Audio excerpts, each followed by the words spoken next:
Hey, how you doing? Today I'm reading out of John chapter 20, verses 11 through 18. Go there. Mary Magdalene stayed outside the tomb weeping, and as she wept, she bent over into the tomb. She saw two angels in white sitting there, one at the head and one at the feet, where the body of Jesus had been. And they said to her, "Woman, why are you weeping?" She said to them, "They have taken my Lord, and I do not know where they have laid him." When she said this, she turned around and saw Jesus there, but did not know it was Jesus. Jesus said to her, "Woman, why are you weeping? Whom are you looking for?" She thought it was a gardener and said to him, "Sir, if you've carried him away, please tell me where you've laid him, and I will take him." Jesus said to her, "Mary." She turned and said to him in Hebrew, "Rabboni," which means teacher. Jesus said to her, "Stop holding on to me, for I have not yet ascended to the Father. But go to my brothers and tell them, I am going to my Father and your Father, to my God and your God."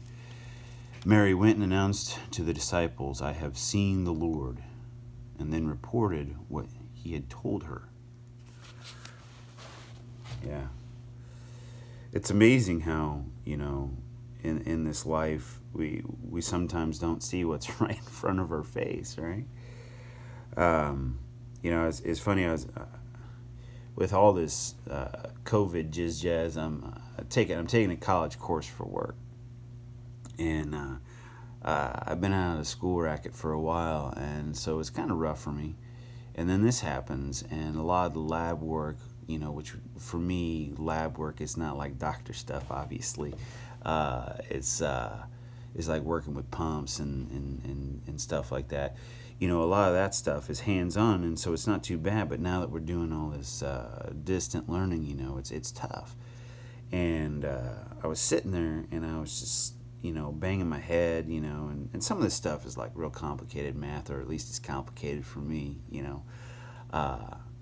and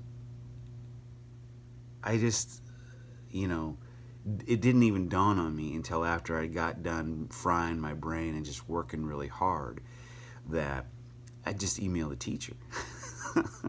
And so I think we're going to set up a Zoom meeting and try to get some stuff straightened out.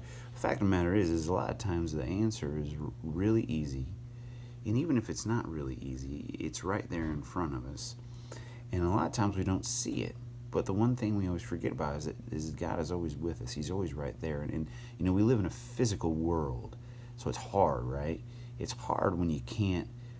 Sometimes you just, sometimes you're having a bad day and you just want to hug Jesus, Or at least that is how it is for me, You just need a hug.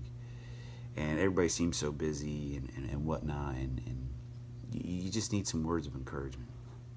And that's why I like the scriptures.